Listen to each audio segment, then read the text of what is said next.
All right, guys, so we have pulled this diaphragm away, and as I now lift these ribs, what I'm gonna start being able to do is kind of start looking at what's underneath within the thoracic cavity. So the very first thing that I notice actually is the pericardial sac. It's right here. And so what I can actually do is cut that pericardial sac. See how it's attached to the diaphragm here? I can actually cut that and detach it from the diaphragm. All right.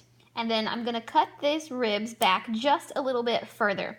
Now, as you start cutting, you may actually see some of the juice kind of down in there. Don't be scared, it's fine.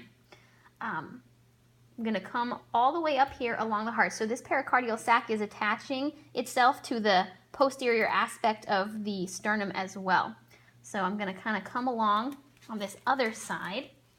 Let's see if I can't try to detach it. There we go. Just snips with the scissors. Goes quite a long ways. You can also see now out here, this is the lung tissue. Okay, so I'm just now using the tip end of my closed scissors to kind of blunt, dissect, and a little snip here and there. Here's lung tissue as well. Okay, so I'm going to grab all of this from the side. I'm going to come along the ribs. And I'm actually going to start cutting through the ribs as well and cutting back. So severing these top portion of the ribs as well so that we can kind of open this up a little bit.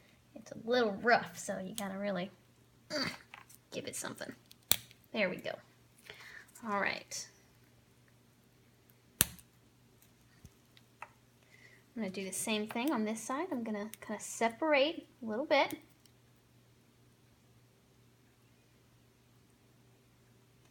Some of this stuff right in here is a little bit of coagulated blood, so I'm just going to remove that. I'm sorry, that's pretty gross. Okay, and I'm going to do the same thing on this side. I'm just going to cut down, kind of below the level of where we saw those blue veins. Okay, and so now I can actually spread this open really nicely, and sitting here in the middle is the heart, and you can see very nicely on either side are the lungs.